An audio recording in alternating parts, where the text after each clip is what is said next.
Imagine waking up trapped in a strange place where the only rule for getting ahead is betraying everyone you love. No, I'm not talking about the corporate job market. I mean something much worse. Ever since Squid Game blew up on Netflix, it's been clear that audiences love watching desperate people forced into deadly childhood games in exchange for some seemingly unattainable prize. It's sadistic, it's intense, and yet we just can't look away. But long before this South Korean phenomenon took over, there was already a series doing it masterfully, blending the brutality of the Hunger Games with the strategic complexity of Hunter x Hunter. I'm talking, of course, about Tower of God. The premise sounds simple. A boy enters a massive tower in search of a girl, Rachel, who is basically one of the most hated characters in anime history, but it goes much deeper than that. Here, every floor is a survival test where alliances last 5 minutes and betrayal is the only real currency. So get ready, because today we're climbing this tower to understand why Bond's journey is one of the most addictive and frustrating stories ever told. It all starts with a cheap existential monologue asking what you desire, be it money, revenge, or to transcend humanity itself, while we see our protagonist Bond being swallowed by a giant eel. Flashback to the past, where we discover that Bond is the biggest simp in anime history, chasing after a girl named Rachel, who clearly wants nothing to do with him. She tells him to forget her, and enters the gates of the tower to see the stars, leaving the kids screaming alone. But Bond is dragged into the tower by Haydon, a bizarre rabbit with a creepy smile who guards the place. He taunts Bond, saying his little girlfriend has already gone up, and asks if the boy has the guts to take the test. The test is simple. Enter a cage with a white steel eel that hasn't eaten in months, and pop a black ball. Haydon warns it's suicide, but Bond runs into the cage without a second thought because his brain has been replaced by horny teenage hormones. Before he can get himself killed, Yuri Jahad, a princess who literally falls from the sky, boots him in the face. She and her guide, Evan, look at the kid and realize he's an irregular, someone who entered the tower uninvited, basically a cosmic gatecrasher. Yuri thinks the kid is cute and decides she doesn't want to see him become fish food, so she argues with Haydon to make the test easier. Since the rabbit refuses, Yuri decides to lend him the Black March, a legendary needle that only royalty is allowed to touch. Evan freaks out, saying they'll be executed, but Yuri ignores him because she's bored and wants to see the world burn. Bond takes the long, hard weapon in his hands, promising to return it later. Bond enters the cage and, instead of fighting, stands there like a lamppost waiting for the eel to attack. The beast swallows him whole, much to Yuri's despair, but seconds later, the eel starts puking green blood because Bond decided to burst it from the inside out. He stumbles out, walks to the ball, and tries to pop it, but the damn thing is too hard. While he has flashbacks of stacking stones for Rachel in a dark cave, the eel wakes up pissed off. Evan screams for him to ask the sword for help. Bond begs, and the spirit of the Black March appears. She's a hot blonde who decides to help only because she finds Bond cute in a man, confirming the sword prefers males. She freezes time, explodes the eel, and the ball finally breaks.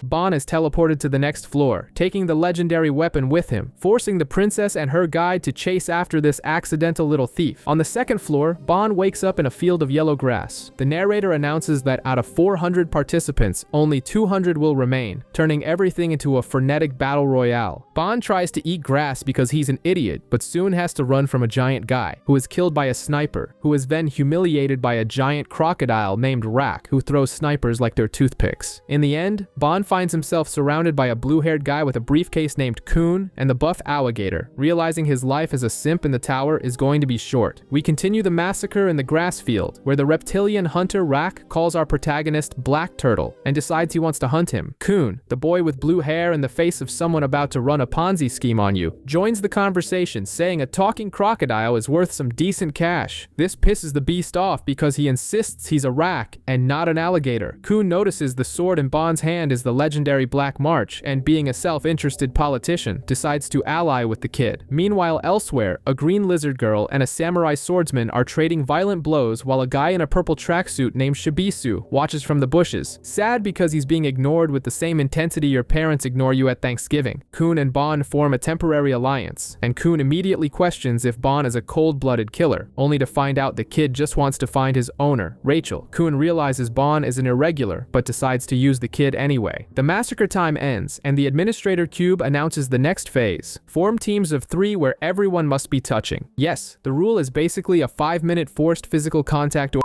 Khun and Ban are already together, but need a third. And who shows up foaming with rage? Rak the crocodile. Khun tries to negotiate, but the beast only wants to fight. Khun was brewing a complex plan, but Ban simply drops his weapon and invites the monster to hit him unarmed. Rak is offended by how easy it is and refuses to kill prey that won't fight back. Khun takes advantage of the crocodile's stupidity, jumps on his back, Ban jumps on the other side, and they form a weirdo sandwich just as time runs out. They pass the test through the power of a group hug. The survivors are taken to a room where they meet Liro Ro, a blonde ranker who looks like a dangerous yoga instructor. He explains that climbing the tower is hard and decides to do an extra test to weed out the weak. He throws up a wall of Shinsu, basically concentrated magical water pressure, and knocks everyone back.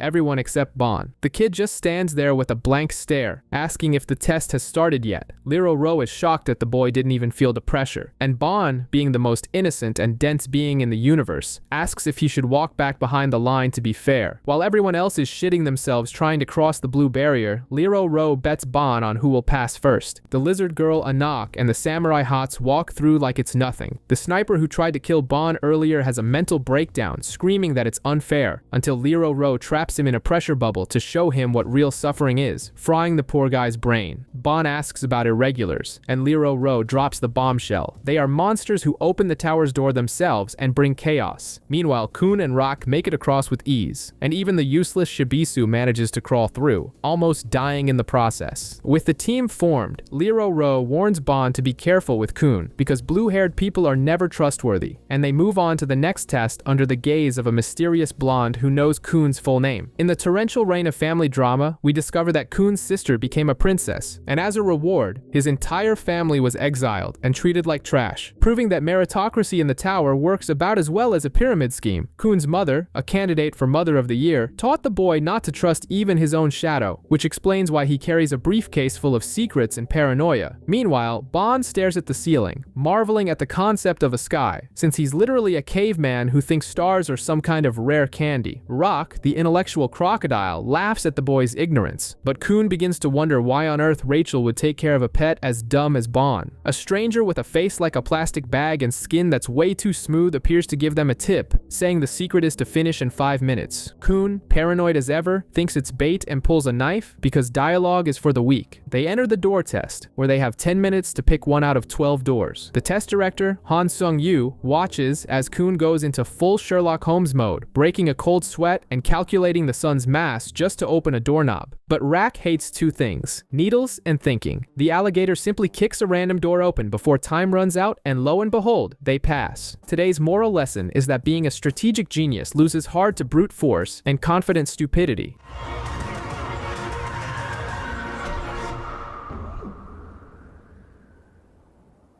I feel better.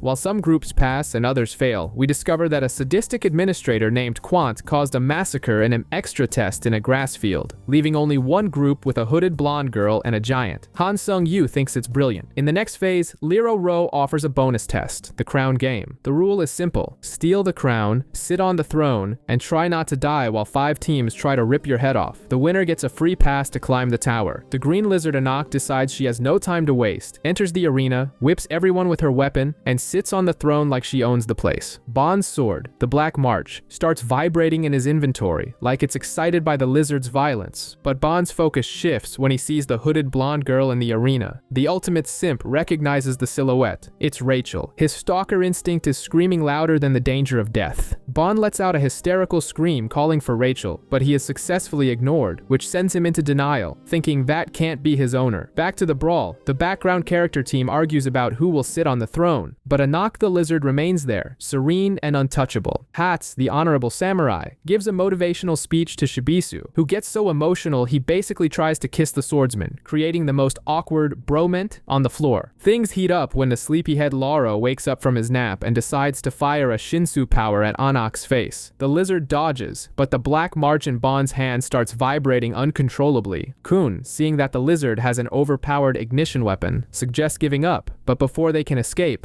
Anak Anak herself smashes through their waiting room door. She wants Bon's long black sword. Apparently, she also has a sword from the 13-month series and thinks Bon, with his stupid face, doesn't deserve to hold something so thick and powerful. Anak proposes a bet. If Bon's team wins the crown game, she gives him her weapon. If they lose, she takes the Black March and probably kills the boy as a bonus. Khun and Rak accept on Bon's behalf because democracy doesn't exist in this team. Anak leaves the throne, the game restarts, and it's the protagonist trio's turn. Khun, with his grifter smile, enters the arena. When all the teams rush to attack, Khun throws the crown into the middle of the hall like it's trash.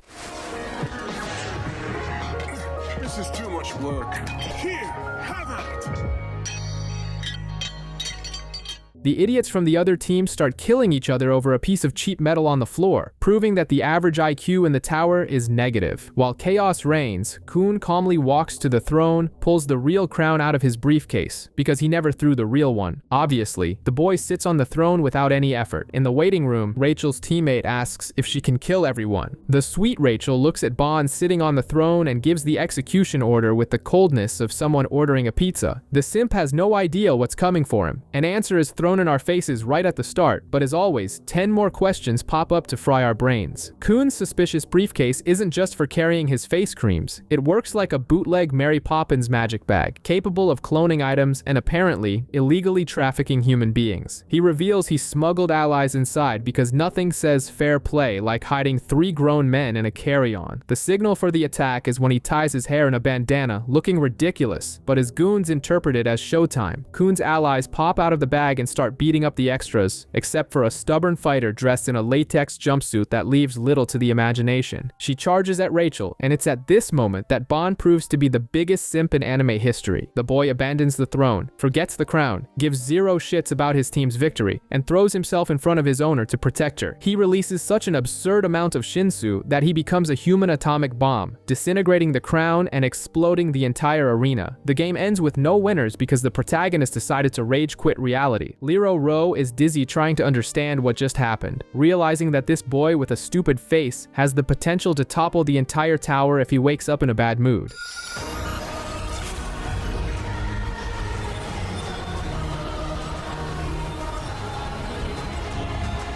The administrator starts questioning his life choices while Bon goes to take a nap in the hospital to recover his mana. But peace is short-lived because Rachel, the queen of emotional manipulation, shows up in his room. She ignores the fact that the kid almost died for her and goes straight to talk to Khun, ready to ask for a little favor that will definitely screw with our useless protagonist's head even more. We find out what Rachel wanted from Khun, and it's basically a request for professional gaslighting. She wants him to lie to Bon and say she isn't Rachel, which is the most cowardly breakup strategy ever seen. Bon, despite being a bit slow, knows it's her, but Khun, being the wonderful toxic friend he is, decides to manipulate the situation and drop confusing hints so the kid stays a simp, but a focused one, a true master of mental chess. The administration finally decides to organize the mess and assigns RPG classes to the regulars. We have the fisherman who serves to take beatings on the front line, the spear bearer who likes to throw big, thick things from afar, the light bearer who is the useless support with a flashlight, and the scout who runs ahead to die first. And of course, the wave controllers, the overpowered mages who use Shinsu. Bon, who spent the whole week drooling on a hospital pillow, gets the strongest class for free, proving that protagonist privilege is the most broken skill of all. Meanwhile, the class turns into forced group dynamics, and everyone needs to make friends. Hats and the human tracksuit named Shibisu try to socialize, but the lizard Anak refuses to play, since she stole the Black March and decided to dismantle her own team through sheer rudeness. That's when the horned girl, who finally reveals her name is Endorsi, enters the circle. But the plot twist hits us full force when we discover the truth about the green girl. Anak isn't Anak. The original princess is gone, and this killer child is her daughter who climbed the tower driven by pure hatred and a desire for revenge against the princesses of Jahad. The reason for her father's death? Apparently the princesses didn't like his cooking, since he was a chicken pie chef. Seriously, the guy died because of a pie, or this is some very strange euphemism I'd rather not understand. We discover that Anak's mother broke the most important rule of the Virgin Princess Club. Don't let anyone put a bun in your oven. Apparently, her father was a chicken pie chef, which means Anak is literally the result of a night of gastronomic gluttony and irresponsible lust, making her a walking crime made of rotten dough and stolen royal power. The fight between her and the horned Endorsey ends in a technical draw when both plummet from the platform, proving that gravity is the only thing in this tower that doesn't suck up to anyone.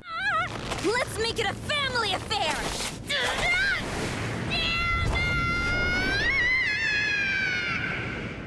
After nearly dying, they have a moment of feminine bonding where Endorsey asks if Anak regrets existing, and the lizard says no, because Daddy's chicken pie was worth the death sentence. Meanwhile, in the loser's camp, an extra named Ho is seething with envy because the sleepyhead Laro is helping Bon control Shinsu. The reason for this kindness, Bon washed his drool-stained pillow. That's right, the secret to gaining phenomenal cosmic power in this tower is to be an efficient maid and clean other people's body fluids. Ho, being the rejected incel he is, receives a mysterious message promising shortcuts to power because nothing good happens when someone sends you an anonymous DM promising quick success. The saga of forced friendship continues with Shibisu and Hats desperate to complete their team before the deadline. Bon, using his passive protagonist charm, solves the problem by bribing Anak and Endorsey, who are still broken in bed, with food deliveries. Basically, he discovers that the way to a violent woman's heart is to clog her arteries with greasy delivery. The next test begins,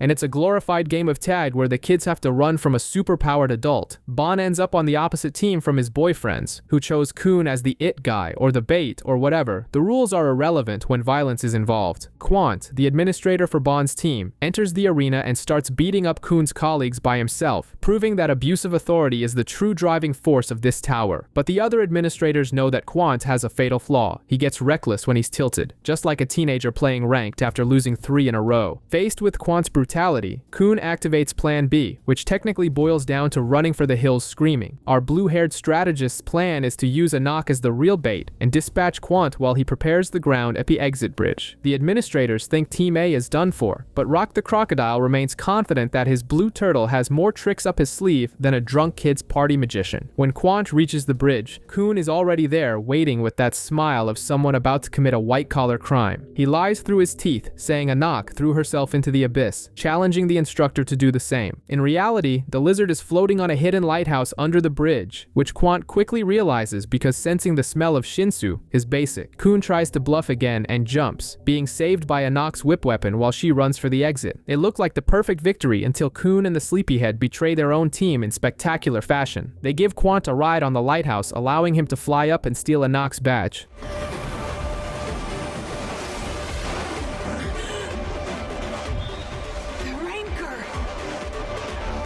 The plot twist? Khun sold out his own team to ensure his friends on Team B, where his precious Bon is, had a chance to pass after watching the game. He literally sabotaged the entire match and negotiated behind the scenes just so Bon wouldn't fail. If that isn't the definition of a toxic and obsessive relationship, I don't know what is. It's Team B's turn to enter the arena, and the discussion over who will be it lasts 2 seconds until Endorsey decides it'll be her, because democracy doesn't exist in the dictatorship of beauty. While we wait for the massacre to begin, we learn about Serena's past, who was a failed thief until a rancor killed all her friends. She tries to have a deep moment with Ho about losing the will to kill, but he's too busy being an unempathetic psychopath to care about her trauma. Before the episode ends, Quant catches up to Endorsey, and just as the team vows to protect her, the princess immediately flips and attacks her own allies. Horned women. You can never trust them. The horned princess Endorsey decides it's story time, except the fairy tale involves a girl eating stale bread while her sisters gorge themselves on a feast, until the inevitable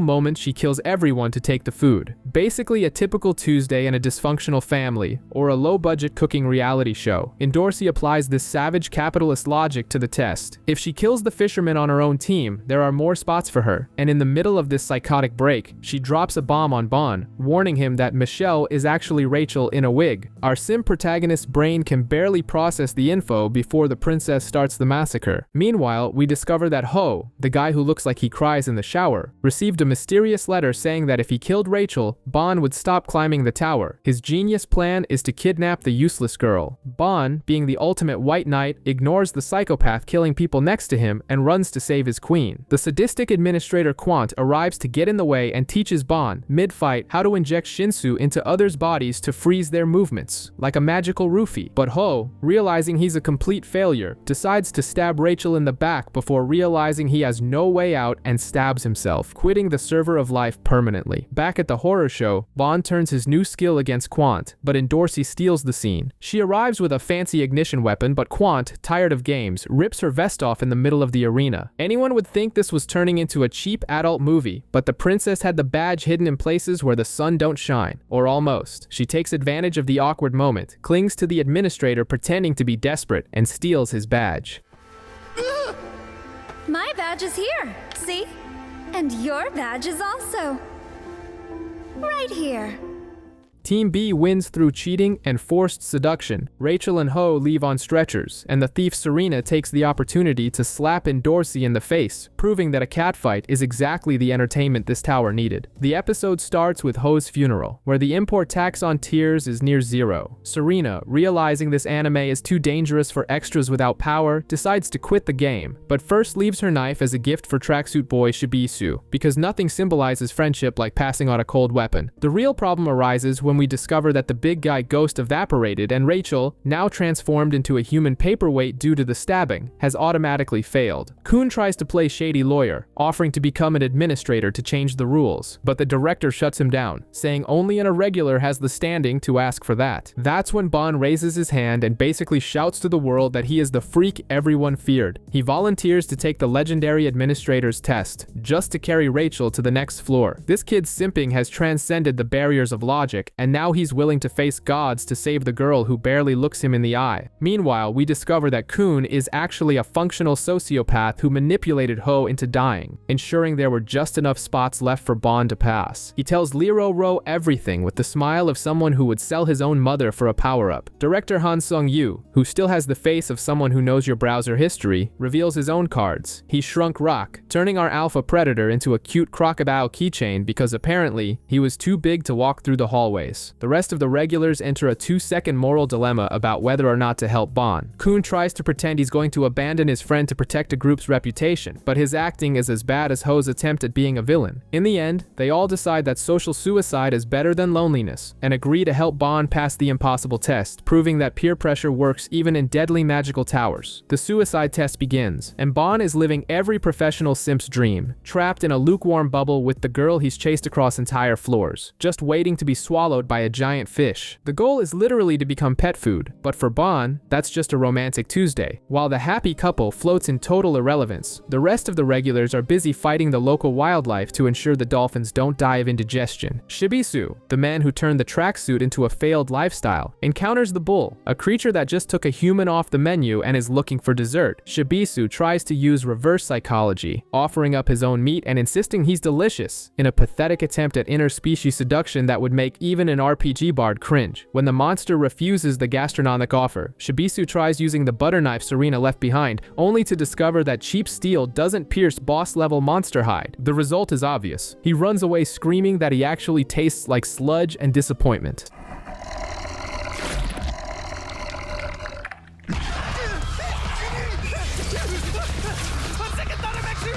In the shadows, Anak and Endorsi decide to turn the battle into a wager of fetish.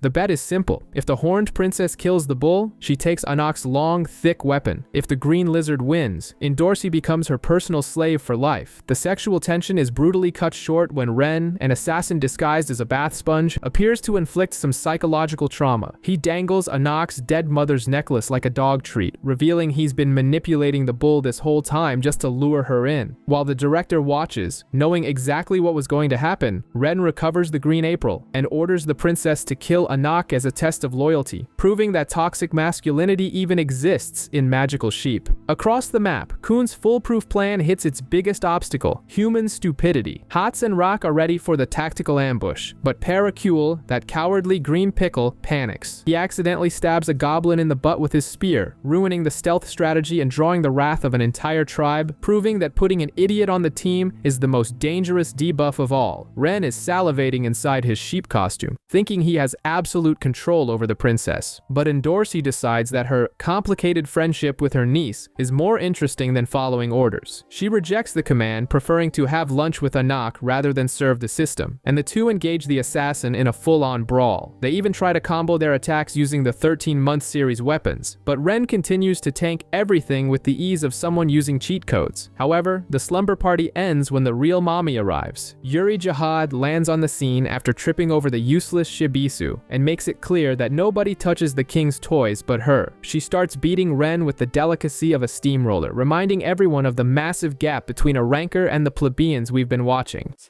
One of Jahad's assassins has entered the testing area.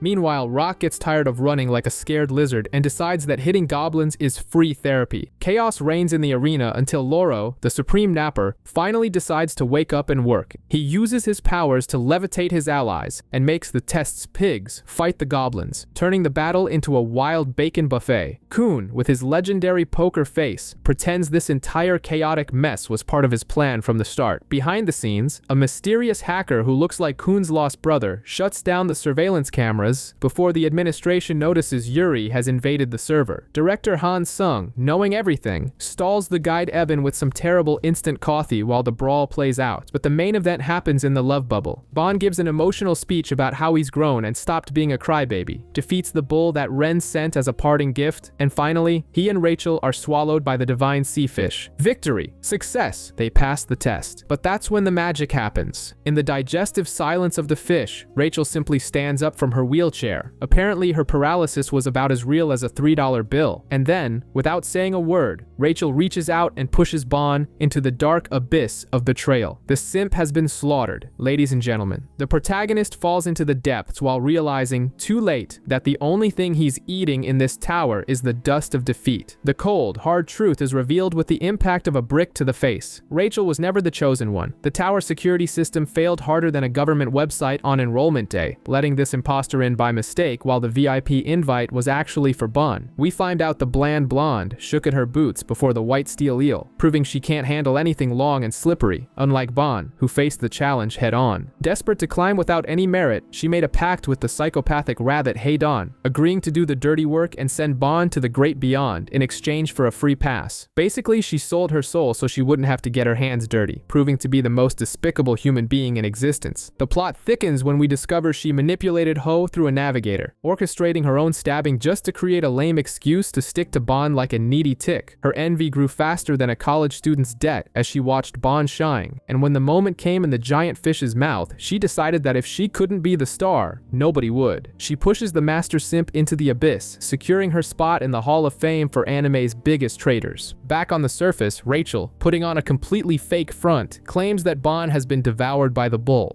We were attacked by the bull. What? You're not serious. What do you mean? Where's Bomb? What happened to Baam?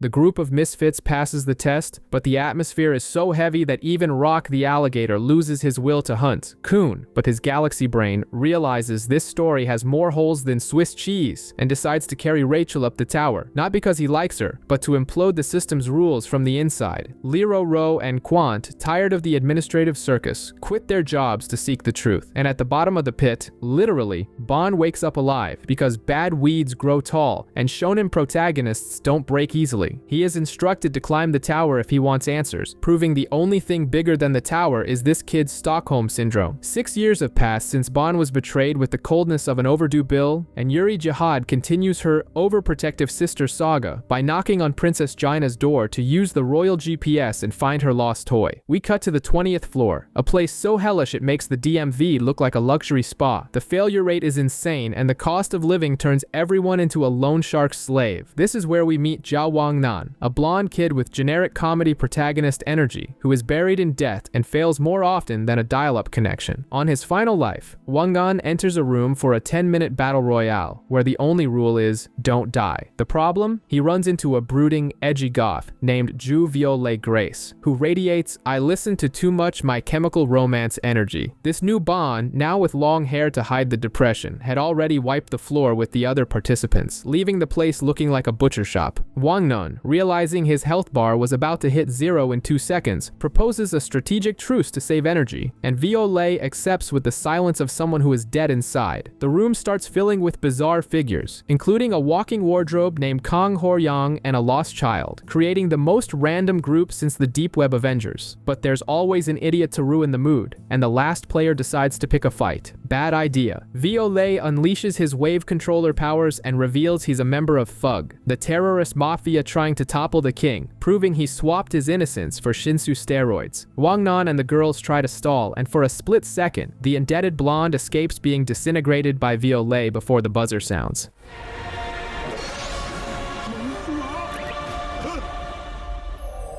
The first test is now over. All participants. Viole leaves the room alone, brooding over his old friends, while Nan goes to change his pants after almost going to the Shadow Realm. Welcome back to the 20th floor, where the unemployment rate is high and competence is non-existent. While Nan cries in a corner waiting for the next test, we're introduced to the rest of the cannon fodder supporting cast. We've got Nia, a former delivery boy who probably confused the tower test with an Uber Eats order, and Eon Iwa, an elite pyromaniac with more pedigree than skill, famous for burning her own allies just like you burn your social bridges. We also meet Prince, the rich brat who climbed the tower on his daddy's bribes, basically the cliche wealthy kid everyone wants to see get wrecked. The test proctor arrives, a guy named Love, who explains that the next phase consists of touching an instrument to measure Shinsu. Yes, the test is literally touching a ball. What a challenge. As expected, Nan and his band of losers fail miserably, proving they can't even touch objects correctly. This Prince kid buys some absurd points, and Iwa passes too. Over 20,000? But she only fell on it.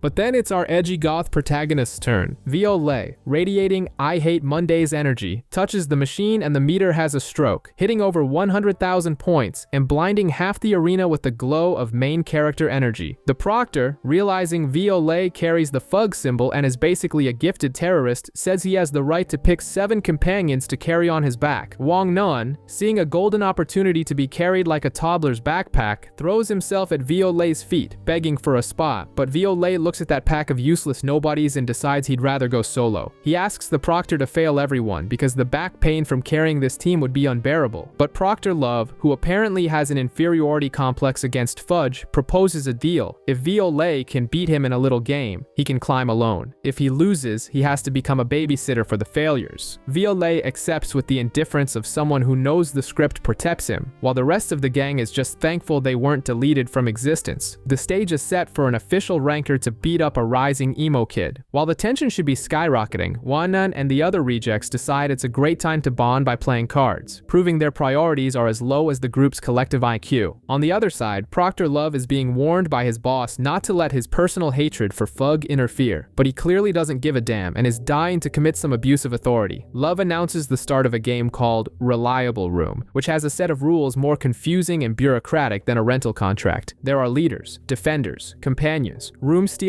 and ownership transfers. Basically, it's a glorified game of capture the flag where nobody understands anything, but everyone pretends they do. For Viole, though, the rule is simple. He has to steal a connector from Love and take Iwa's room. Basically, beat up the ref and rob the rich girl. The game starts, and Go-Seng's genius strategy is to leave the kid Miss Seng alone in a room and tell her not to open the door. Obviously, it goes wrong. A random crazy lady shows up trying to kidnap the girl, but then a crapdoor steps in. The guy looks like he sells organs on the black market, but he reveals an absurd paternal instinct, beating the kidnapper down because the girl reminds him of his daughter. Who knew the walking wardrobe was father of the year? Meanwhile, Prince tries to act like the boss and stop Viole from leaving the room, but Viole activates his hacks and paralyzes the rich kid and Iwa with the ease of someone pausing a YouTube video. If you want to leave this room, then you're gonna have to go through me. He leaves the two of them standing there like statues and heads straight for what matters, the 1v1 against love. Viole arrives in the Proctor's arena ready for a full-on brawl, accepting the deadly game even though he knows love is a rancor and should theoretically wipe the floor with him. The Proctor wastes no time and starts launching Shinsu attacks that would turn any normal regular into paste, proving that this time the protagonist is going to have to sweat through his turtleneck if he wants to keep being the tower's lone wolf. Chaos reigns on the 20th floor when the loan shark known as Lurker decides that playing Monopoly isn't enough and resolves to betray everyone. He manipulates the idiot prince into a fake leadership role, uses a henchman to possess Igwa, turning her into a walking flamethrower, and convinces poor Nia to sell his soul in Wangnun's room in exchange for debt relief. Nia tries to explain he did it to save the grandma who raised him in a moment of cheap soap opera drama, but Lurker proves he's a true capitalist villain and kills the kid right there, because apparently predatory loans don't include life insurance. Nia's death fuels Wangnun,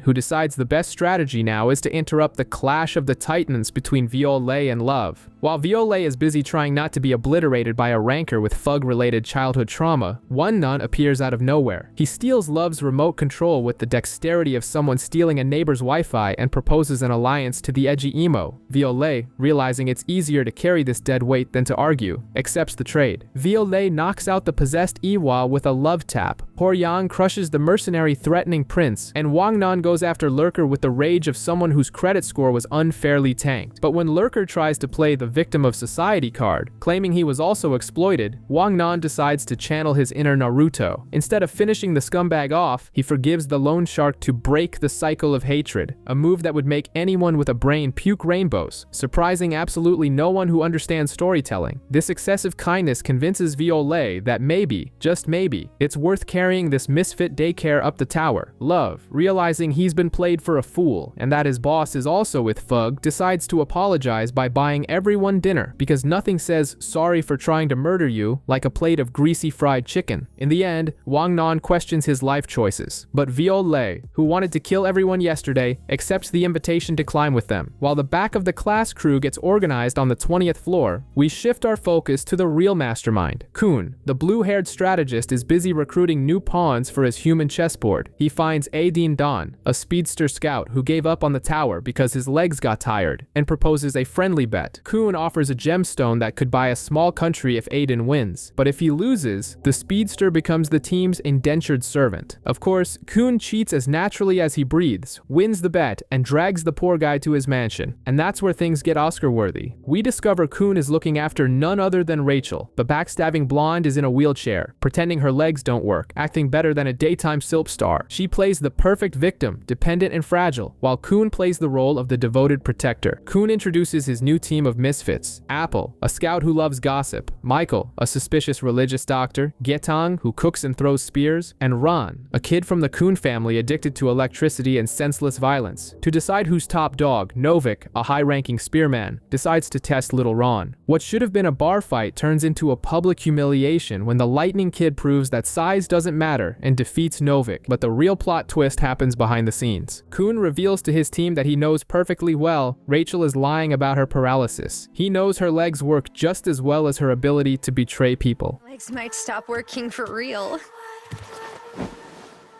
Finally, I get to continue climbing up the tower.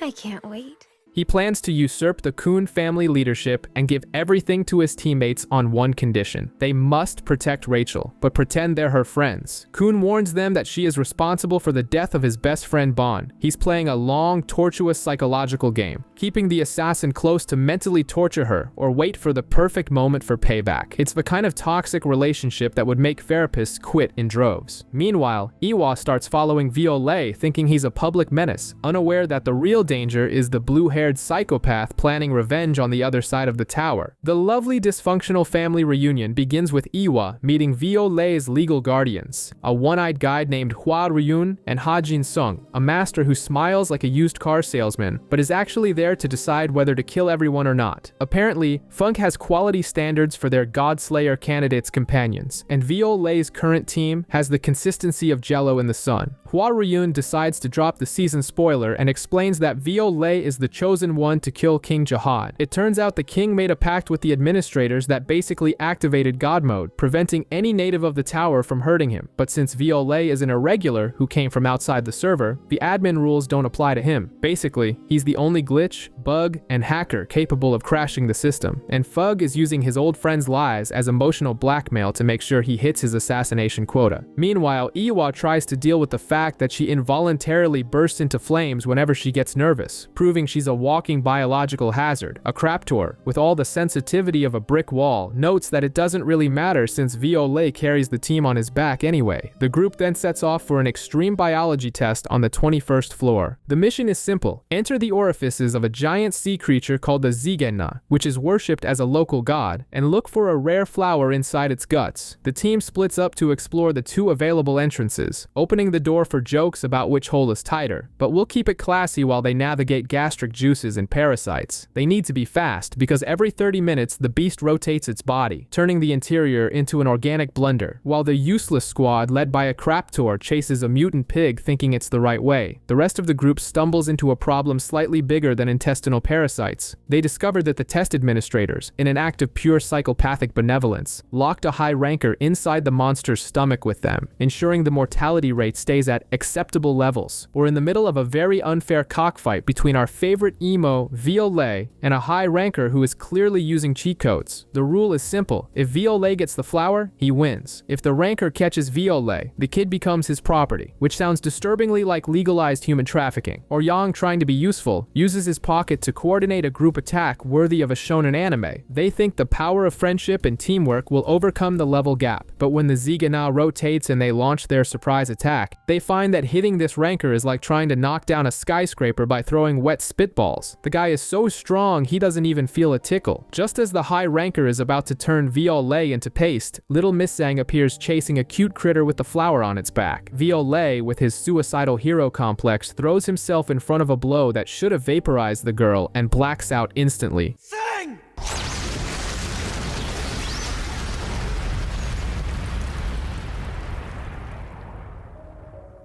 The ranker is so impressed by the kid's noble stupidity that he decides to let them go with the flower. We then discover that this monster in human form is Urek Mazino, the fourth strongest guy in the entire tower, who is only there following Princess Yuri's orders to catch the beast. The disgusting twist is revealed. The flower grows on the backs of Zigana babies. The Eon family, which Iwa belongs to, controls the market by grinding up the babies to maintain the rarity of the jewels they produce. Iwa is horrified to find her inheritance comes from a gourmet slaughterhouse, but she decides she's going to become a ranker to fix her family's mess, proving that even rich brats can have a social conscience. While Viole takes a coma nap, Jinsung suggests Wang Nan abandon the kid for his own good, since Viole attracts trouble like trash attracts flies. Wang Nan, stubborn as a mule, refuses and convinces the professional assassin that they're staying together. Jinsung then has a chat with Karaka, a guy in a suit of armor who hates everything and everyone, explaining his twisted logic. The more friends Viole makes,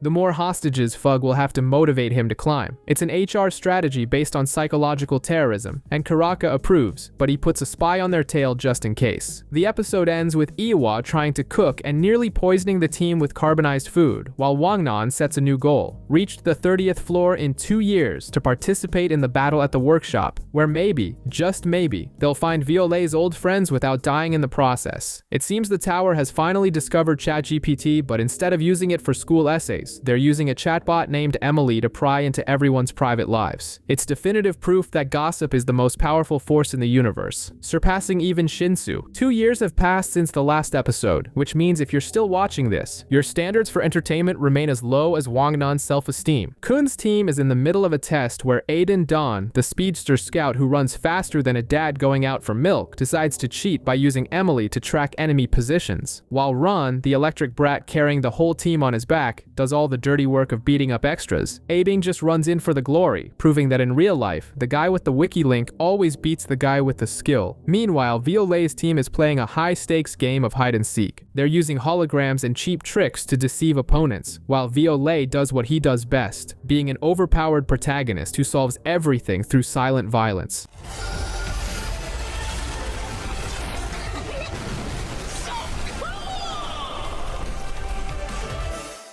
In the end, the grand prize they win is dried squid. Seriously, the reward is a low-tier bar snack. Wang Nan, trying to justify his uselessness, suggests they slow down because he wants to reach the workshop battle at the 30th floor in 2 months, pretending it's for strategy. But everyone knows he just wants Viole to reunite with his ex-friends.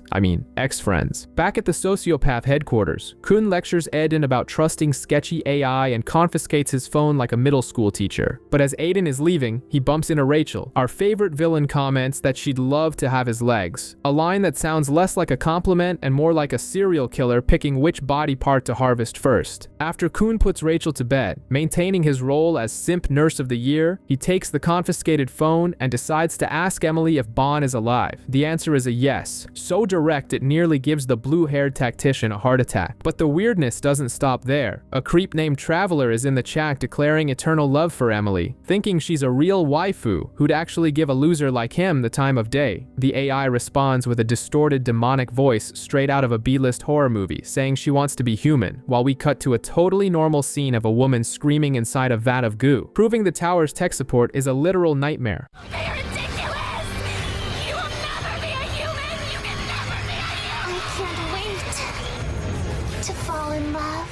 Khun is still processing the news that his crush Bon is alive, but he has no time to spiral because Apple, the team's official snitch, brings news of a new target. They're hunting the right-armed devil on the 28th floor. With a name like that, one can only assume the guy spent his entire adolescence locked in his room discovering the joys of self-love until one arm got shredded. Just like you on a Saturday night, a photo of the suspect surfaces, showing a ridiculous blue wing similar to Horyang's. But we quickly find out it's not him. Horyang decides to spill the beans and tells his tragic origin story. He and a guy named Kasano were orphans, used as lab rats for the workshop, that wonderful place where scientific ethics are merely a suggestion. Scientists stuffed a devil inside them to create living ignition weapons, because apparently, normal swords weren't enough to compensate for the researchers' inferiority complexes. Horyang got the right side devil, and Kasano got the left. But since Horyang had a shred of morality, or maybe just a fear of becoming a full-blown monster, he stopped climbing the tower at the 20th floor. Meanwhile, Kasano, being the generic evil twin, stole Horyang's name and kept climbing, probably to compensate for something else. Horyang decides to leave the team to settle this dysfunctional family feud alone, because nothing screams "I'm going to die" louder than trying to be the lone hero. When Viole confronts the big guy in the hallway, the plot twist hits us. Viole is also a living ignition weapon. When Horyang attacks to force the truth out, Viole's blood transforms into a bizarre red scorpion exoskeleton on his back, showing the kid is basically a Swiss Army knife of hidden trauma and powers. Viole explains his model is from Fug and didn't require human sacrifice, just a lot of psychological torture and red lighting. Horyang, realizing his drama isn't that special compared to the protagonists, accepts the explanation and decides to leave to protect his new family from the danger that is Kasano. He says goodbye with the air of someone about to make a colossal mistake, while Khun's team approaches the 28th floor, ready to capture the devil and likely cause more chaos than solutions. The hunt for the buff hobo begins with Horyang walking straight into the most obvious trap in the world, driven solely by the nostalgia of reuniting with the brother who stole his name. But he's not the only one with a family issue fetish. Khun's team is also hot on Kasano's heels. Ron, the electric kid with anger issues, wants to test the strength of the right-armed devil, probably to see who has the most potent member in the group hierarchy. In the meantime, we're introduced to Xia, a rabbit-eared girl who has monetized the apocalypse by charging a toll to anyone who wants to die in the floor's traps. Viole, who had just let Horyang go to protect him, decides the best form of protection is to stalk the guy like a toxic ex-girlfriend. Xia realizes Viole is way too strong and might ruin the plan, so she offers herself as a guide, pretending to be useful while triggering every possible trap to slow the protagonist down. She hires a snake man who serves basically as a living speed bump, but Viole breezes through everything with the ease of someone using cheat codes.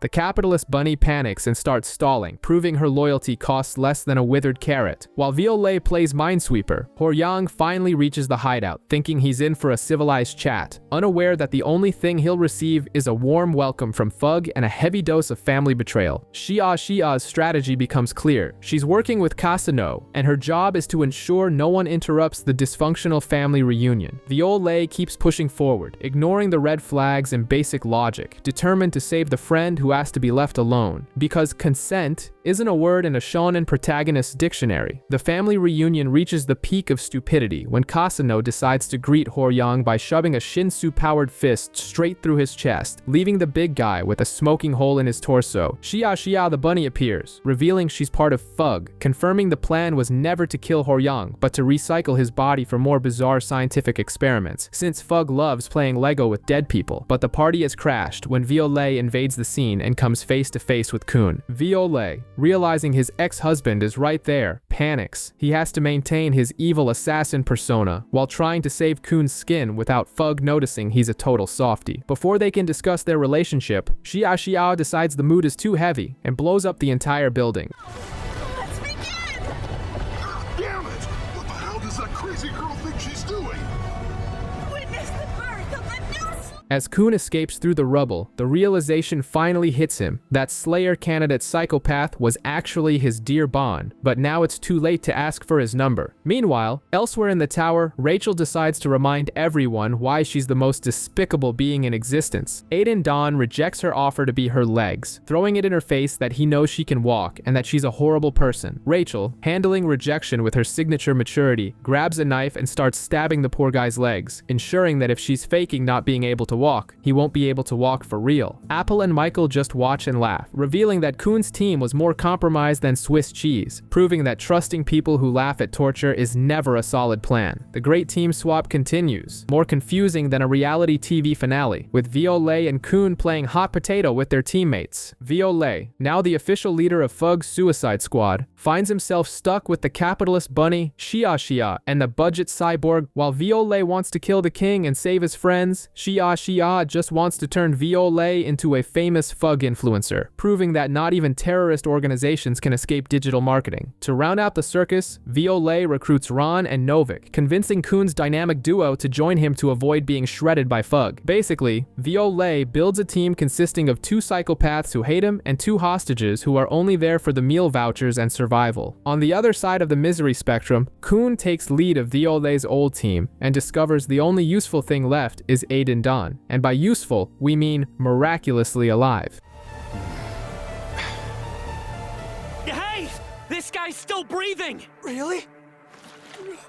He's alive! The speedster was found full of holes, proving Rachel is as incompetent at killing as she is at being a decent human being. Since Dawn refused to be her legs, she made sure he wouldn't be anyone else's legs either. It's the kind of possessive jealousy that makes a stalker look healthy. Rachel wanted him to feel the despair of being a cripple, projecting her own insecurities and years of faking it onto the poor guy. Basically, she performed unsolicited reverse orthopedic surgery purely out of spite. With the teams reshuffled and the trauma distributed equally, the goal is now the workshop battle on the 30th floor. It's the classic tournament arc where characters fight over rare items as if they're in an MMORPG fighting for legendary loot. Khun drags his new daycare center along because he made a deal with Fug if they win or help Viole win. Fug promises not to murder everyone. It's incredible work motivation. Nothing boosts productivity like the threat of imminent death. Khun finally stops to analyze the inventory of disasters he inherited from Viole and realizes he's piloting a sinking ship in the middle of the ocean. Without Viole and the big guy Horyang to carry the team, Team Sweet and Sour is basically a group of glitched NPCs. We have Prince, whose only special ability is having a credit card with no limit, and Wang Nan, who serves only as a motivational mascot and official punching bag. The situation gets worse when he looks at Iwa, the pyromaniac who's more likely to incinerate her allies than the enemy, and Goseng and Miseng, who are about as useful in a battle as an umbrella in a hurricane. Khun tries to train this band of misfits, but realizes it would be easier to teach quantum calculus to adore. The group's competence is so negative that Khun, in a moment of lucidity, suggests they quit before they embarrass themselves and die in the first round. However, against all odds and defying basic logic, the team manages to qualify for the workshop battle. Khun suspects someone pulled some strings behind the scenes, or maybe the tower system just feels sorry for pathetic people, letting them advance just for the entertainment of watching them suffer later. Meanwhile, the tower's lack of consistent power scaling becomes evident when a guy in a metal mask intimidates Novik just by looking at him funny.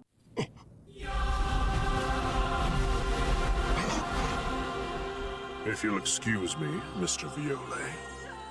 No explanation, no logic, just some random guy being scary for the sake of it, proving that this place's power system is pure freestyle. If you make a mean enough face, you apparently gain attribute points. With qualification guaranteed, either by miracle or fraud, all teams converge on the 30th floor. It's the prelude to the big reunion, where the original Season 1 crew, Viole's team, and Khun's team will all mix in an orgy of violence and dramatic revelations. Khun knows he's walking into a trap, but since he's both a masochist and a strategist, he decides the best option is to take his team of genetic failures straight into the meat grinder, hoping Viole's secret ingredient saves the day again. We meet Traveler, a nerd with the posture of a Discord moderator who committed the classic mistake of falling in love with an AI named Emily. It's definitive proof that male loneliness is the most destructive force in the tower, as this simp decides to invade a high-security ship just to rescue his girlfriend Zip. And of course, he runs into our protagonist, who saves his skin from the patrol robots.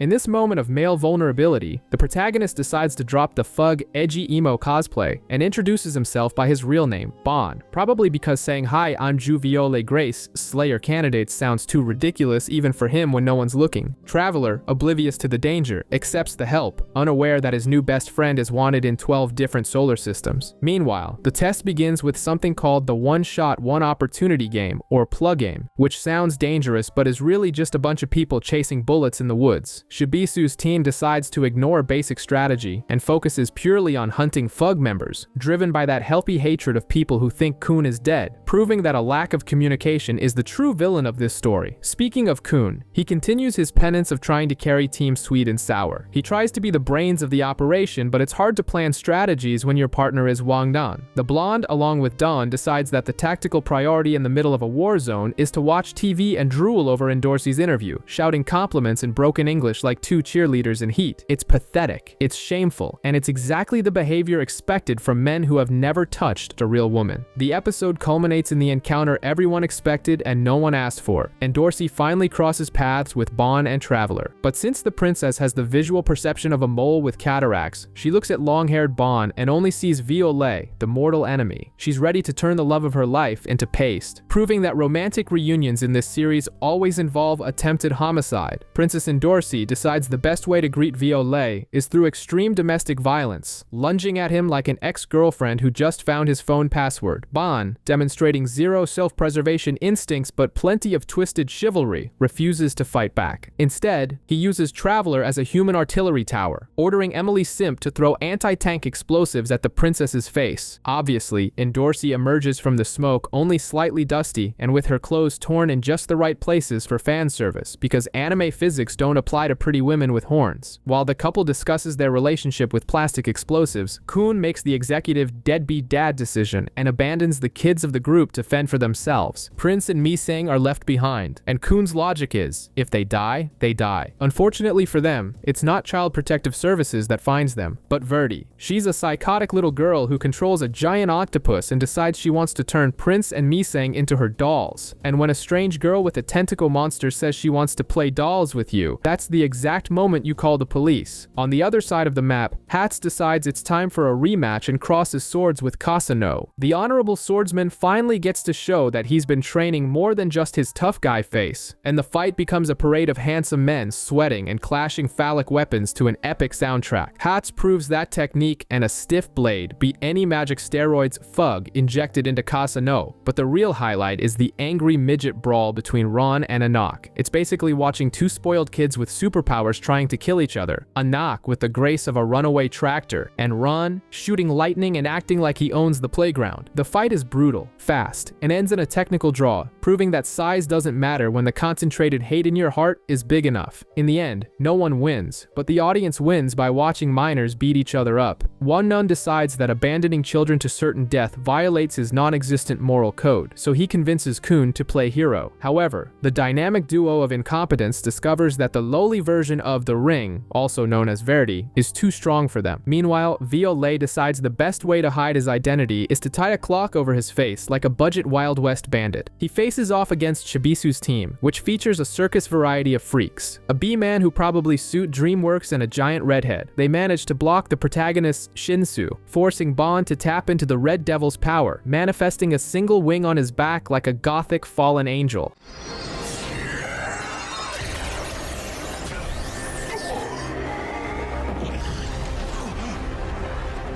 But then the script decides to spawn a random NPC named Yuto, a person in the helmet that no one remembered existed, but who is apparently Viole's best friend. When the bee-man launches a poison spear, Yuto jumps in front like a presidential bodyguard, taking critical damage. Viole goes into protective berserk mode, doing everything to save this character who has fewer lines of dialogue than a houseplant. Shibisu, who despite wearing a middle-aged dad tracksuit actually has a functioning brain, notices Viole's desperation. He sees that the Fug monster has a soft heart and decides to retreat, making the bee-man hand over the antidote. It's the classic mutual respect between sweaty men moment every shonen loves. The episode closes with Stalker-in-Chief and Dorsey cornering Traveler. The poor guy, shaking like a leaf, confesses that the long-haired man isn't just any Viole, he is the 25th Baam. The princess's face is priceless as she realizes she almost killed the man she wants to drag to be altered by force. The triumphant return of our favorite reptile happens, but in a compressed version. Rak, now looking like a grumpy plush keychain, reunites with Khun the only way he knows how to show affection, by punching him square in the face. Even at the size of a lapdog, the crocodile commands respect and demands that Khun stops moping and helps get Bon back. Khun, who clearly enjoys being verbally humiliated by reptiles, finally gets off the fence and decides to use every dirty, illegal, and immoral method to win the workshop battle, basically returning to the manipulative sociopath we all love. Meanwhile, Bon continues his journey of being the tower's accidental messiah. A random kid thanks him for fighting against the 10 families, leaving Bon with a, "Wait, are we the baddies?" existential crisis. He goes to whine to Xia, the mercenary bunny, asking if she has noble ideals. She, being the only honest person in this dump, tells him to his face that she's only in it for the money, and Bon, with his good boy syndrome, says he thinks that's great and keeps trusting her, proving that naivety should be classified as a superpower. On the other side, the gentle giant Hor Yang reunites with Sophia, the scientist creating Emily. The mood gets tense when she drops toxic, coach-level motivational quotes like, "Men don't cry," while prepping a chat AI to become a weapon of mass destruction. Ah, modern love and its ballistic complexities. Turn in the Day finally arrives, hosted by EO and Funk, two announcers who test the patience of anyone with functioning ears. They introduce a flag-stealing game mixed with a betting system, turning the deadly battle into an illegal casino. But the real shock comes when we see the state of Prince, who's been beaten more than a drum at a festival, and Mi Seng, the cute little girl, has been completely brainwashed by Verdi and now has the look of someone who will stab you in your sleep. If she needed protection before, now the rest of the cast needs protection from her, because there is nothing more dangerous in anime than a lowly with hollow eyes and a thirst for blood. Back in the tower's most depressing dungeon, Prince and Mi Seng wake up to find Verdi, who's acting like a pyramid scheme recruiter offering power in exchange for submission. While Prince tries to maintain a shred of dignity by refusing the offer, Mi Seng decides the best way to deal with her abandonment issues is to accept cursed hairpins from a stranger with tentacles. As soon as she clips them on, the cute little girl goes full berserk mode and starts using Prince as a punching bag, proving he can get bodied even by the team mascot. Apparently, the animation team also forgot he was supposed to be a broken mess. Prince and a Craptor act fast to rip the pins off her head, and as soon as the fit passes, Mi Seng bursts into tears, terrified of being abandoned for being useless. In a rare moment of male utility, Prince hugs the girl and promises no one is leaving her behind. A sweet scene that almost makes us forget he's an insufferable, spoiled rich brat. Meanwhile, in the stands, Wang Nan decides to declare war on Fug, screaming at Viole like a drunken ex-boyfriend at 3 a.m., which somehow manages to strengthen their twisted friendship. But because things can always get worse, we're introduced to Varagar, the mad dog of Yama, a jacked regular who escaped a human fighting pit and swore to kill anyone from Fug. And to complete the everyone wants the protagonist's head bingo card, Beta appears, a human prototype who warns he's coming for Viole because he's special.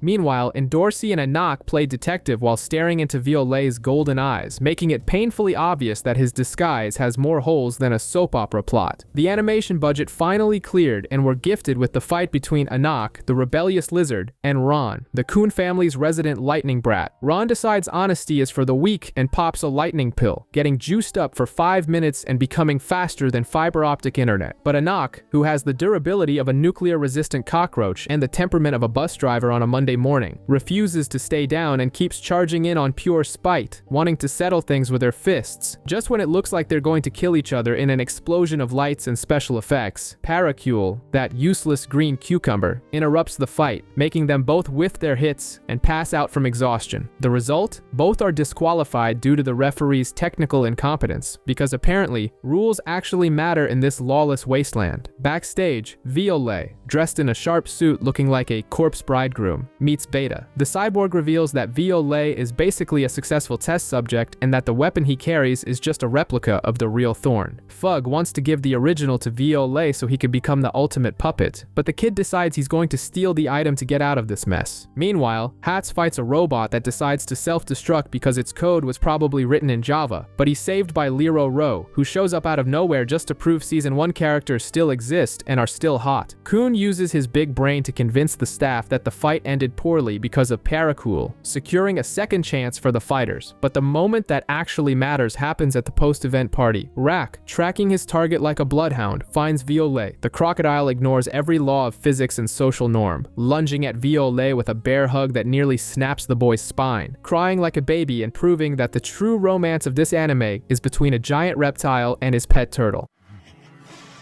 Black Turtle, you are mine.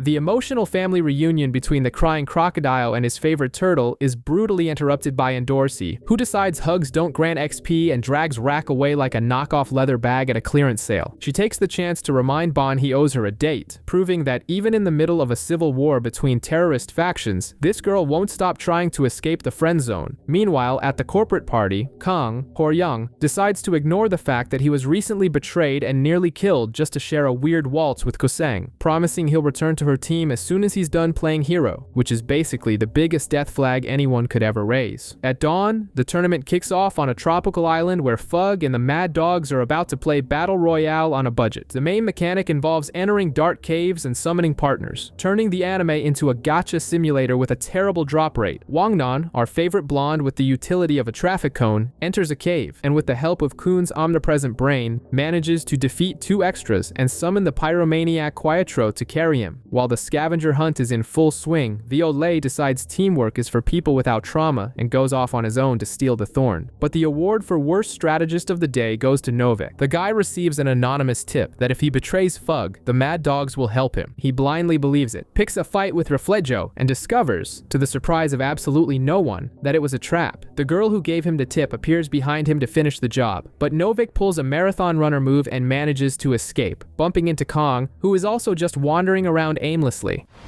Run! It's a trap! Get down! Away from the chaos, Viole reaches the hideout and finds the Thorn, which looks like a giant suppository wrapped in bandages. Beta is waiting there, and after a motivational speech about how Viole was made to handle big things entering him, the cyborg decides to skip the foreplay. He uses Shinsu to immobilize the boy and drives the blade straight into the protagonist's chest, proving the Khun family has serious issues expressing affection without trying to kill someone. After being skewered and tossed off a cliff that would kill any normal human, Bon activates his most powerful passive skill, plot armor, and wakes up alive at the bottom of the abyss. Unfortunately, he's bound by Shinsu and unable to move, becoming the audience for Reflejo's monologue. The Shadow Bouncer guy reveals that Fug's plan is to melt Bon down in a mystical pressure cooker to turn him into a living weapon, basically making a protagonist smoothie to take over the tower. While Bon ponders becoming soup, the swordsman Hats joins Khun's team, bringing hot gossip sent by Lero Ro, warning everyone they need to unite to save Viole before he becomes a Fug fashion accessory accessory. But what really matters happens behind the scenes. Khun meets a busty snake woman named Mia, and like any good strategist, accepts her advice to stop wearing that ridiculous mask. Khun taking a dramatic shower, water droplets sliding down his pale body and silky blue hair, while Shibisu just stands there watching. The unresolved sexual tension is so thick you could cut it with a knife. But unfortunately, the anime remembers it's a shonen and pretends it's just male bonding. The prince gets dressed, flips his hair, and goes back to being the hot leader we respect. Irregular continues to cause chaos on the mothership, releasing prisoners and creating enough of a distraction for Hats to explain a loophole in the rules. Since Fog will intervene if they break regulations, the solution is bureaucratic trickery. Use the island's summoning system to call the 25th Baam instead of Jue Viole Grace, because technically they have different IDs in the system. Khun orders everyone to move, and the useless Wang Nan is dispatched ahead to run to the summoning cave, sweating bullets and praying he won't have to fight anyone relevant, while Baam's fate depends entirely on this group of misfits' ability to read the fine print of the tournament contract. The semi-finals begin with the classic goal of eliminating extras to save on animation time, and the snake team decides to attack the summoning group. Irregular, keeping her tradition of being as useful as an ashtray on a motorcycle, is immediately knocked down by an enemy who decides to turn this battle anime into a cheap hentai, making sexual threats that would make an incel blush. But before the age rating hits NC-17, Rak activates his GigaChat mode, grows in size, and crushes the creep into the dirt with a punch that teaches the concept of consent via traumatic brain injury. Rak may see everyone as turtles, but apparently he doesn't tolerate predatory ones. Meanwhile, a Fug hands Beta a weird worm and tells him to swallow the whole thing if he wants to get strong. The sideboard doesn't think twice. He opens wide and lets the parasite slide down his throat, proving he'd do anything for power. Or maybe he just likes putting weird things in his mouth. Lose yourself and become their puppet. Oh.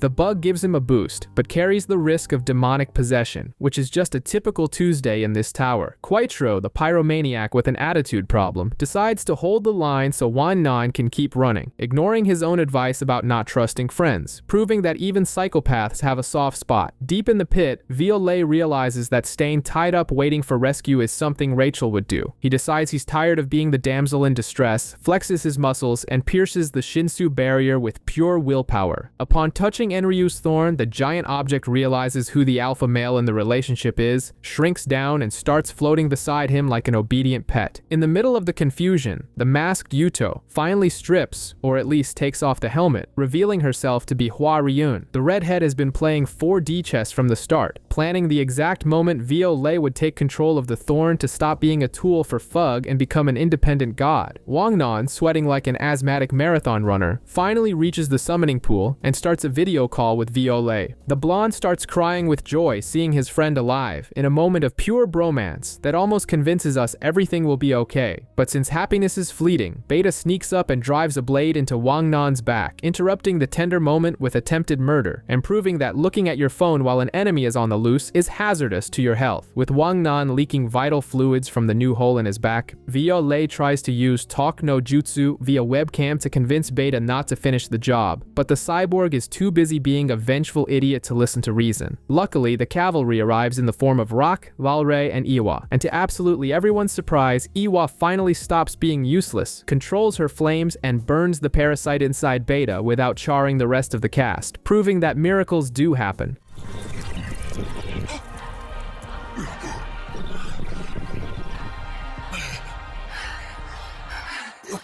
Even without the worm, Beta keeps attacking with a giant green Shinsu construct that looks like it came out of a bad Ghostbusters knockoff. Wang Nan, holding his guts with one hand and the system with the other, manages to complete the summoning. But Viole's download is going to take 5 minutes. It's that classic anime time that could last either 2 seconds or 3 episodes. To buy time, the researcher Sophia appears and tries to calm Beta down with some talk, serving as a distraction until Viole finally spawns in the arena to defend his friends. Viole tries to explain it's not his fault Fug used Beta as a lab rat, but the kid is blinded by hate. The fight ends when Viole uses the thorn to show Beta who's boss, knocking the kid out. But when the workshop soldiers show up to execute the loser, Viole flips into pacifist mode and decides to protect the guy who tried to kill his best friend 5 minutes ago. The soldiers then aim at Sophia to meet their gore quota, but they get sniped by a Shinsu blast out of nowhere. It's Irregular, the most stylish blonde in the tower, showing up to save the lady Dorsey and strike a hero pose. It seems like everything ended well, with everyone alive and Beta saved, but the script remembers we need a cliffhanger. Reflejo calls the Mad Dog and the annoying Angel Girl, informing them that he's captured Hua, Ryun, Kong, and Novik. The plan now is to lure Viole into a trap using the hostages, because apparently, kidnapping the protagonist's friends is the only strategy villains in this series know. While Wan Nan tries to keep his internal organs inside his body, we see Casa No taking a suspicious blood vial from a decrepit old man, proving that the magical steroid trade in the tower never stops. Beta, with the comedic timing of a funeral, decides to mention now that Casa No is the true villain of the story. Information that would have been useful before everyone almost died. But who cares about details when the power trio is back together? Ban, Khun, and Rak celebrate their friendship with that sparkle in their eyes that suggests something more, while Shibisu, the only one with functional neurons, reminds them they should be running, not having a picnic in the middle of enemy territory. After all, the Archimedes ship is crawling with people who want to turn them into Swiss cheese, but escaping would be too easy. The masked emo Reflejo calls Ban via Fug's Discord and reveals he's kidnapped the Three Stooges, Hua, Ryun, Kong, and Novik. The ultimatum is simple. They have 30 minutes to save the hostages in 3 different locations, or everyone becomes a statistic. Ban wants to go alone and play the tragic hero, but Khun and Rak stick to him like wet gum on a shoe, and the group splits up. While Hudson and Dorsey go to face Varagarv and the irritating Angel Girl, Ban runs straight into the lion's den. Although not for much longer.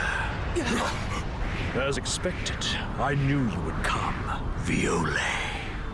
What's with them? Finally, the trio faces Reflejo, who decides to stop playing around and reveals he is Poken's shadow. The anime doesn't really explain what the hell that is, but apparently it means he's gotten super buff and starts beating the protagonist and his boyfriends. The situation is dire. Ban is taking more hits than a punching bag at a gym, but Khun, always with an ace up his sleeve and a preppy psychopath smile, announces he's come up with a plan. Considering his track record, it probably involves sacrificing someone's dignity or blowing something up. The truth about Emily finally comes to light, and it's twisted, feeling like a plot straight out of a Black Mirror episode. The workshop has been playing God, attempting to create hybrid human weapons reminiscent of Wolverine's Weapon X program, but within the tower. The experiment yielded 2 successes: Casa No, who is a complete ignition weapon, and Emily, whose humanity was stolen and dissolved into a chemical solution. Now she exists only as a brain in a jar, a digital consciousness acting like an interactive Siri or Alexa, completely unaware that she isn't human anymore. Casa No carries this flask with him, swearing to change the tower with her power. The researcher Sophia enters the scene, and while she technically saved Emily, she wears a Disney villainous smirk that doesn't fool anyone. Meanwhile, all hell is breaking loose as Ban, Khun, and Rak face off against Reflejo. The villain plays dirty, using an unconscious Hua Ryun as a human shield, but Khun, always the master strategist, pulls out a legendary item that looks like a mere shard of glass. He stabs Hua Ryun with it. Relax. It's not a betrayal. The glass is magical, sealing the girl in a safe dimension, much like Superman sending villains to the Phantom Zone, effectively stripping Reflejo of his hostage. The tables have turned. Ban unleashes the power of Enryu's Thorn and goes completely OP,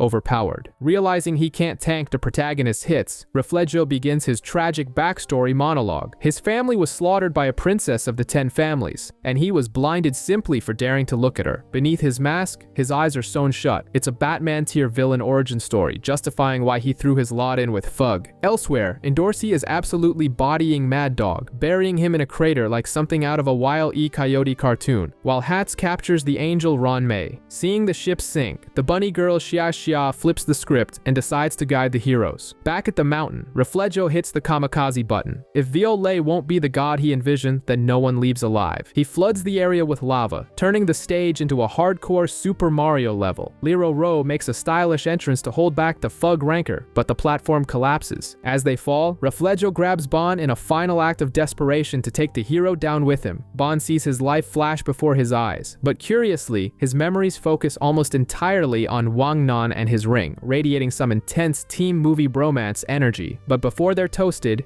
Dorsey and the rest of the squad fly in for an epic Avenger-style mid-air rescue.